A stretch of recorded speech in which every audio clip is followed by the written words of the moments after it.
আসসালামু আলাইকুম বন্ধুরা, আজ আমি আপনাদের বানিয়ে দেখাবো একদম দোকানের মতো মুচমুচে ডালের পকোড়া। যারা বাড়িতে পকোড়া বানালে নরম হয়ে যায়, আজকের ভিডিওটি তাদের জন্য। নমস্কার, কুকিং ব্লগস বেঙ্গলি চ্যানেলে আপনাদের স্বাগত।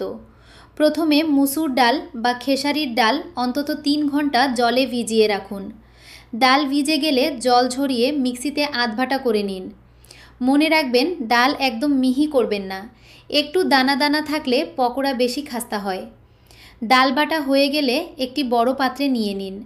এবার এতে দিন অনেকটা পেঁয়াজ কুচি, কাঁচা লঙ্কা কুচি এবং 1 চামচ আদা রসুন বাটা।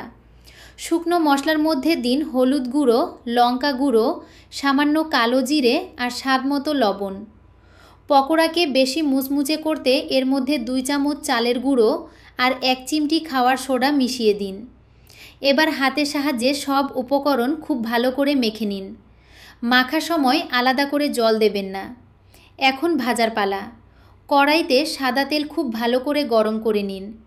তেল গরম হলে চুলার আঁচ মাঝারি করে দিন। এবার ছোট ছোট বলের আকারে ডালের মিশ্রণটি তেলের মধ্যে ছাড়ুন। মাঝারি আঁচে উল্টে পাল্টে পকোড়াগুলোকে সময় নিয়ে ভাজতে হবে।